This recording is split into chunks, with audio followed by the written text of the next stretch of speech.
spouse is to have a child. Apart from that, you should not enter upon your wife.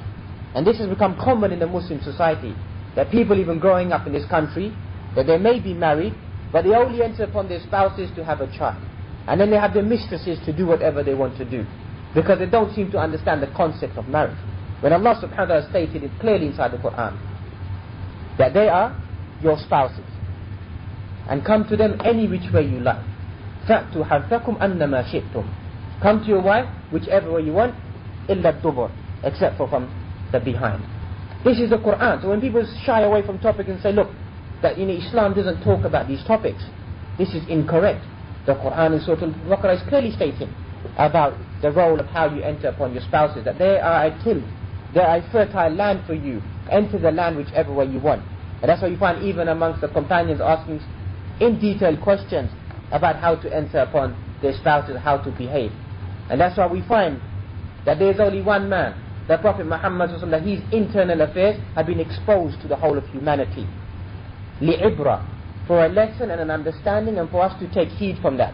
If you read from many of these ahadith, that he fondled with his wives, he kissed his wives, he held his wives, he played with his wives. To show what? Does that take anything away from his manhood? No. It shows us the lessons of how a man should behave towards his wife.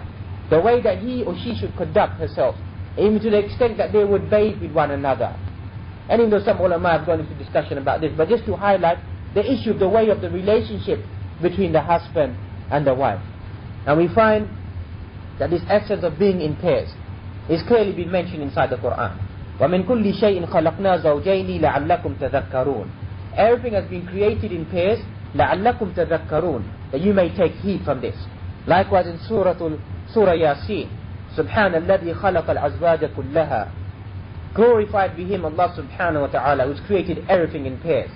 مما تنبت الأرض, what comes out of the earth, ومن أنفسهم ومما لا يعلمون, and from amongst your own selves and from that which you don't know. So this zawjiyah of everything being inside pairs is the sunnah of Allah subhanahu wa ta'ala. And that's why we find that inside many ahadith, يا معشر الشباب من استطاع منكم الباءة فليتزوج. Whoever amongst you, O young men, has the ability to get married, then they should get married. Whoever has the ability and the capacity, they should get married. And likewise we find in the hadith, ما رواه Imam Bukhari, talking about the three men who said that they're going to give up everything.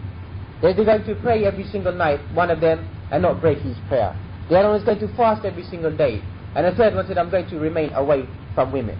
And then when he returned, sallallahu alayhi wasallam, and he said, are you the ones who said such and such? Verily I pray and I break my prayer. I fast and I break my fast. And I indulge and I enter upon women. فَمَنْ رَغِبَ عَنْ سُنَّتِي فَلَيْسَ مِنِّي. Whoever turns away from my sunnah has got nothing to do with me. Once again, the highlighting the fact that there is no monasticism in Islam. There is no behavior of this to remain away from women.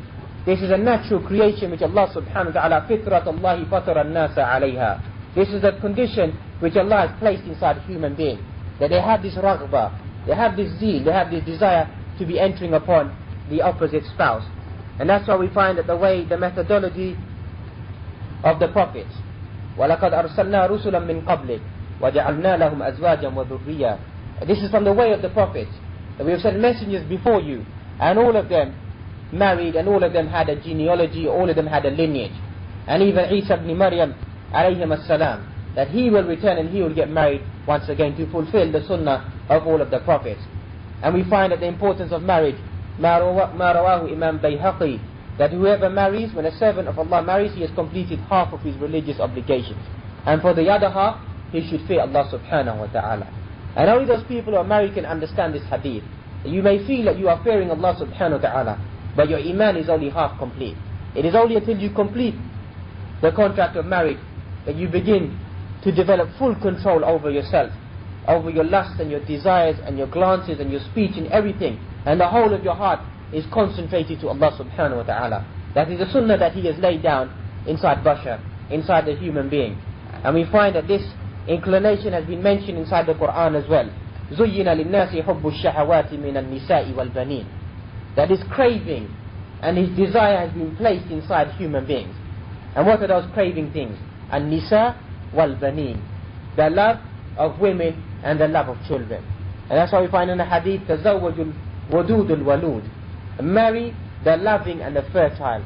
For verily I will compete with the rest of the prophets on the day of judgment about the numerous amount of followers of the Prophet Muhammad sallallahu alayhi wasallam, أو كما قال sallallahu alayhi wasallam. And so we find that this is the creation of al-insan. أَلَا يَعْلَمُ مَنْ خَلَقْ وَهُوَ اللَّطِيفُ الْخَبِيرُ. Does he not know what he has created? وَهُوَ اللَّطِيفُ الْخَبِيرُ. And he is the most subtle and the aware. He has created insan in this form. He knows what his needs are. He knows what her needs are. Clearly been stated that these are the needs of a man and a need of a woman.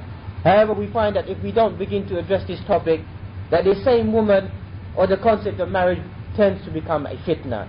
مَا تَرَكْتُ بَعْدِ فِتْنَةً أَدَرَّ عَلَى الرِّجَالِ مِنَ النِّسَاءِ. The most greatest fitna upon human being, upon mankind, is fitnatun nisa, is the fitna of women. Likewise, find another hadith, that the great fitna that hit Bani Israel, كانت في النساء, used to be in women. فَاتَّقُوا الدُّنْيَا وَاتَّقُوا النِّسَاءِ. Fear this dunya and fear women. Now these are the things that will take you with all credit to women. These are the things that will take you away from the deen of Allah subhanahu wa ta'ala. And how many human beings, or how many amongst the men, or amongst mankind, have given up their deen for the sake of a woman, given up their ibadah, was-salah, and everything that they used to do for the sake of a woman, given it all up, sacrificed the whole of their life just for a single woman. And we find that the Prophet Muhammad himself stated, حُبِّبَ عِلَيَّ مِنَ الدُّنْيَا الطِّيبُ وَالنِّسَاءُ وَجُعِلَتْ قُرَّةُ عَيْنِي فِي الصَّلَاةِ مَا رَوَاهُ Imam Dawood. That the best things amongst this dunya which have been made pleasing to me, الطِّيبُ وَالنِّسَاءُ, beautiful smell and women, and the tenderness and the coolness of my eyes has been placed inside as-salah. This is sallallahu alayhi wasallam highlighting this point, that this is the essence and the love that every single human being holds inside their heart. And if we go towards the haram methodology, that if you take a husband and a wife inside one room, inside a hotel for example, and you take another man and a woman in another room in the same hotel, both side to side, one of them is indulging in halal and the other is in haram. What is the difference? The difference is aqdul nikah, the contract of marriage. Then what separates these two people, that's what separates al-ajr, separates al-reward, and separates al-ithm. Because we find وَفِي بُدْءِ أَحَدِكُمْ صَدَقَةً, and to place yourself properly into your spouse, sadaqah is a charity. The companions asked, how could it be a charity? How is it that this animalistic behavior, if it is deemed right, that even animals behave like this, could be a sadaqah? If you place it in haram, it's been a sin upon you. And if you place it in halal, it's a reward for you. So clearly, even this affair of to behave in this manner, there is sadaqah written down for you. Charity has been written down for you for behaving in this manner. And we find that these people who commit this abominable action, and many of the ulama have written that one of the most evil sins after al-ishraku billahi azza wa jal, after committing shirk with Allah subhanahu wa ta'ala, is az-zina, is to commit az-zina, to commit illicit sexual behavior. To behave in this manner is one of the sins that destroys you in this dunya and destroys you in the akhirah as well.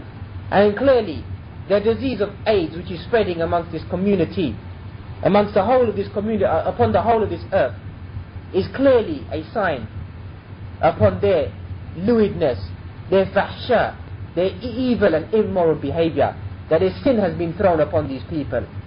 And we find that these few minutes of pleasure, as one Arab scholar he mentioned in one of his lectures, that is an Arab person travelled abroad to the great United States of America, and when he entered into this hotel, that a woman was looking at him, and perchance we know that most people who have not been exposed to this type of society, he was interested in her.